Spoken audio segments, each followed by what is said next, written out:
औज़ुबिल्लाहिमिनश्शैतानिर्रजीम बिस्मिल्लाहिर्रहमानिर्रहीम। Welcome back dear students. आज का topic operational amplifier again but non inverting operational amplifier. Let us discuss it with in the same logic as we were discussed in operational amplifier in inverting case.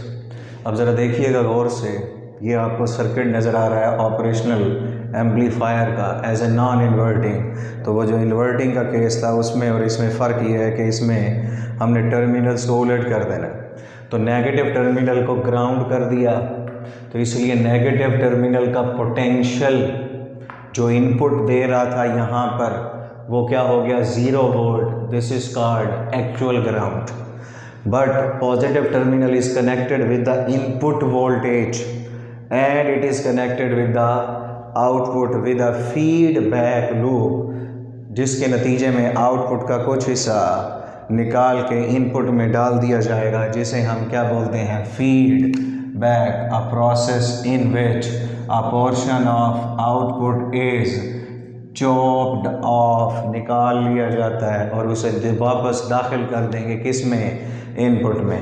अब input देखिएगा कौन से terminal पर है, positive पर, but it is very very low and both these inputs, ये दोनों आपस में कनेक्टेड है। इसलिए अगर एक बहुत ही स्मॉल है, दूसरी एक्चुअली 0 है, तो both are considered to be at 0 potential according to principle of virtual ground. अब ज़रा रेजिस्टेंसेस देखें, उनकी कंडीशन या उनकी जो पोजीशन थी वो सेम है।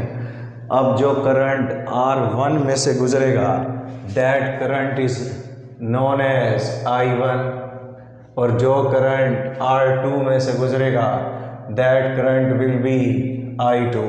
Again according to Kirchhoff current law, 2 currents are moving towards and away from the point. एक करंट I1, दूसरा करंट I2। अगेन मैं 3 पॉइंट्स लिख रहा हूँ। Number 1 first point, second and third. अब remember, keep it in your mind कि first point वो point है जहाँ पहले नेगेटिव टर्मिनल के साथ इनपुट लगी थी।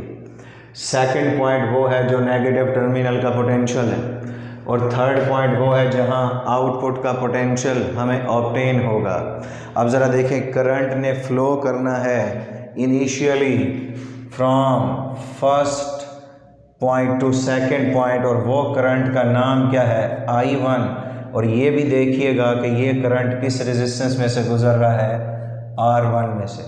उसके बाद दूसरा करंट है वो सेकेंड पॉइंट से थर्ड की तरफ जाएगा and that current is given a name I2। और ये भी देखिएगा कि ये पास आउट कर रहा है रेजिस्टेंस R2 में से। और आप जानते हैं करंट किसी भी रेजिस्टेंस में से उस वक्त पास करता है जब उसके दोनों टर्मिनल्स का पोटेंशियल डिफरेंस होता है। अगर एक पोटेंशियल फर्स्ट पॉइंट से ये पहला करंट स्टार्ट हुआ तो first point it at 0 potential, second point का पोटेंशियल कौन सा है, नेगेटिव, और ये दोनों के दरमियान मैंने यहाँ पर साइन लिख दिया माइनस का, to represent a potential difference across the ends of R1। और ये पोटेंशियल डिफरेंस को डिवाइड कर देंगे ओहम्स लॉ के मुताबिक R1 से, तो ये आ जाएगा current according to Ohm's law. Same is the case with I2।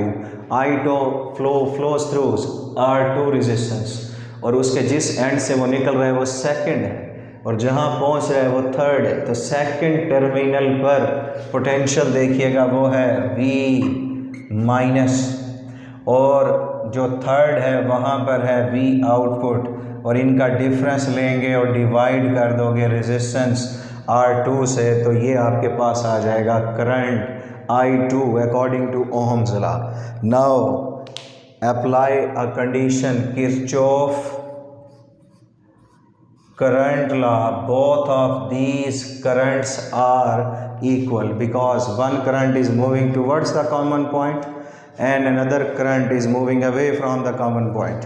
अब उसके बाद यहाँ पर देखें, according to principle of virtual ground, हमने कहा V- और V पॉजिटिव दोनों ही वर्चुअली बराबर हैं, और अगर V नेगेटिव 0 है, V पॉजिटिव भी 0 है और दे आर इंटरनली कनेक्टेड, तो इसलिए V नेगेटिव यहाँ पर जो लिखा है ये बराबर होगा किसके, इनपुट वोल्टेज के। According to principle of virtual ground, V positive is approximately equal to V negative is equal to V input and all of these are equal to 0 virtually, जिसकी बेस पर हमने इन्हें 0 किया, that is called principal of virtual ground. तो अब यहाँ पर जो आपको नेगेटिव टर्मिनल का पोटेंशियल नज़र आ रहा है उसे इनपुट के इक्वल कर दें। ये देखें तो यहाँ पर 0 minus V input over R1 is equal to V, ये बराबर है किरचॉफ करंट लॉ से, V input minus V naught divided by R2। अगेन हमारा मकसद गेन फाइंड आउट करना है और gain is a ratio of output voltage over input voltage. यहाँ पर बच गया minus V input over R1 is equal to, इसे मैं रीराइट करता हूँ, V input over R2 minus V output over R2। अब जो सिमिलर वोल्टेज वाली टर्म्स हैं उन्हें एक तरफ कर लें, तो ये जो V आउटपुट ओवर R2 इसे मैं दूसरी तरफ ले जाता हूँ, तो ये positive V not over R2, ये वाली टर्म इधर ले आए तो पॉजिटिव हो जाएगी V इनपुट ओवर R1 और यहाँ बची हुई है जो term plus V input over R2। अब इन दोनों में से कॉमन आ रहा है V इनपुट, तो अंदर बच जाना है 1 over R1 plus 1 over R2। और अब आप यहाँ पर क्रॉस मल्टीप्लाई करें, V output over V input, ये R2 इधर ले जाएंगे तो R2 और इन दोनों टर्म्स में से एलसीएम लें R1 R2, तो इधर आ जाएगा R2 प्लस R1, ये R2 इस R2 से कैंसल आउट हो जाएगा और यहाँ बच क्या जाएगा R2 डिवाइडेड बाय R1, मैं सेपरेटली डिवाइड कर रहा हूँ, प्लस R1 ओवर R1 से कैंसल आउट और ये output voltage over input voltage is a voltage gain, it is equal to 1 plus R2 over R1। और ये जो आपके पास गेन आई ये है नॉन इन्वर्टिंग ऑपरेशनल एम्पलीफायर की।